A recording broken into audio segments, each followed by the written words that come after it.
Tadi aku baru baca satu posting sangat sedih. Kisah Amirah, seorang warga negara, bukan warga negara, Rohingya, bangsa Rohingya yang begitu sedih kononnya, menceritakan detik 35 tahun berada di Malaysia sebagai sebuah tempat tinggal, dan hari ini dah pun di Chicago di Amerika Syarikat, dan dia menyebut bahawa sampai di sana dia telah pun disambut oleh komuniti di sana, dan buat pertama kalinya anaknya merasa apa itu sekolah yang sebenarnya. Jadi bagi aku tak perlulah cerita sedih meninggalkan Malaysia ni, kerana orang Malaysia tak mengalu-alukan kehidupan Rohingya di sini, sebab tempat yang di Malaysia ini simpati negara ini adalah untuk memberikan penempatan sementara untuk Rohingya yang lari dari perjuangan, sehingga mereka ditempatkan semula ke negara ketiga. Okey. Jadi cerita sedih nanti akan banyaklah, itulah inilah tentang bagaimana kehidupan mereka dibantai, diperangi oleh rejim Myanmar yang mengakibatkan mereka menjadi pengungsi atau pelarian di negara orang. So sebenarnya sangat simple. Bukanlah aku kata nak berpegang ni simple, tapi sebagai manusia yang menyebut sebagai pelarian dan negara mereka itu menghalau atau membunuh mereka,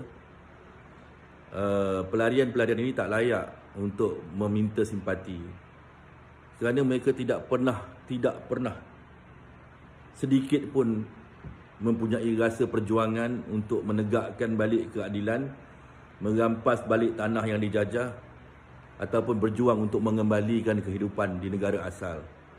Satu-satunya bangsa di dunia yang paling bangsat ialah bangsa Rohingya, kerana mereka bukanlah bangsa yang layak untuk kita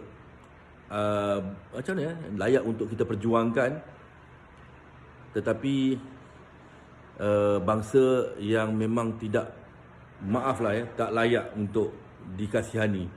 Mereka bukan bangsa yang baik, mereka tak berpegang untuk negara mereka, tidak. Mereka hanya bercakap soal mereka diperangi, dizalimi dan sebagainya.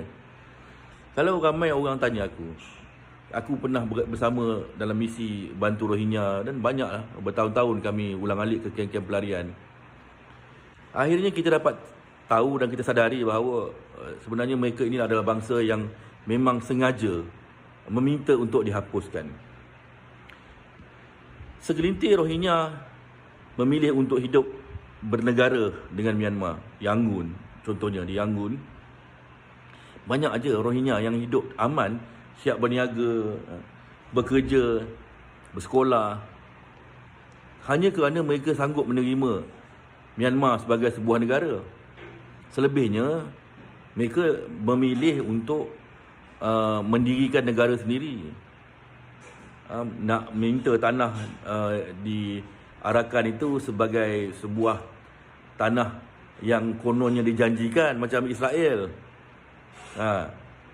dan sebahagiannya milih untuk lari dan menyusahkan orang lain di negara orang.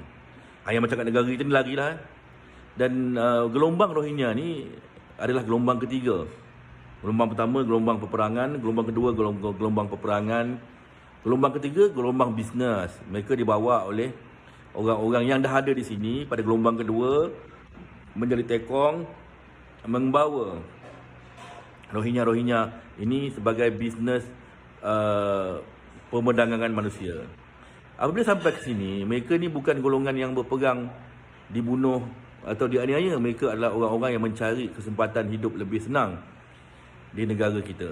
Dan mereka lah yang jadi samsing, yang jadi peminta sedekah, yang mengugut, yang berlagak melawan polis, kerana mereka ada kad besar. Mereka dapat UNHCR kad pelarian daripada UNHCR, dan kad ni lebih besar daripada IC.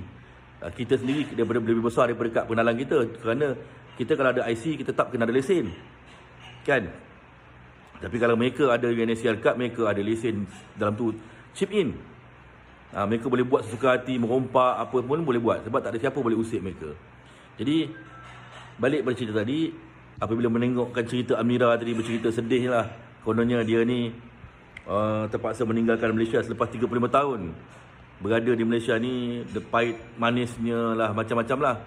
Tapi di belakang menyebut tentang dia diterima dan disambut oleh komuniti di Chicago, dan anaknya merasa peluang bersekolah buat kali pertamanya. Di situ sebenarnya yang kita dapat lihat bahawa dia lebih baik di sana berbanding di sini, kan? Dan yang menyambut ni pun komuniti pelarian, bukan komuniti Amerika pun. Kalau orang Amerika pun dia terajang ni kau ada, kan? Tengok ada satu video baru ni yang Rohingya kena penampar tu, kan, dengan Mat Saleh.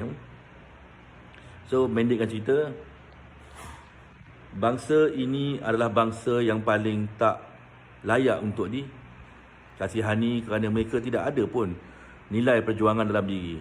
Banyak negara di dunia ni yang berperang, tapi mereka memilih untuk mempertahankan negara mereka walaupun terpaksa mengupah orang ataupun mencari kontraktor sebagai askar upahan.